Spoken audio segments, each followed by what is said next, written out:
اے پیغمبر، لوگ تم سے یتیم عورتوں کے بارے میں فتویٰ طلب کرتے ہیں، کہہ دو کہ اللہ تم کو ان کے ساتھ نکاح کرنے کے معاملے میں اجازت دیتا ہے، اور جو حکم اس کتاب میں پہلے دیا گیا ہے وہ ان یتیم عورتوں کے بارے میں ہے جن کو تم ان کا حق تو دیتے نہیں اور خواہش رکھتے ہو کہ ان کے ساتھ نکاح کر لو، اور نیز بیچارے بے کس بچوں کے بارے میں،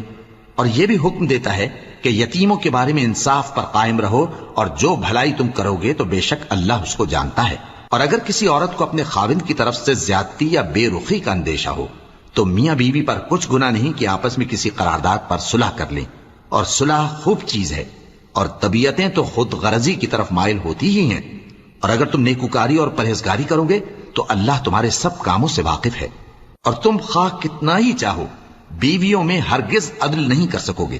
تو ایسا بھی نہ کرنا کہ ایک ہی کی طرف ڈھل جاؤ اور دوسری کو ایسی حالت میں چھوڑ دو کہ گویا ادھر میں لٹک رہی ہے،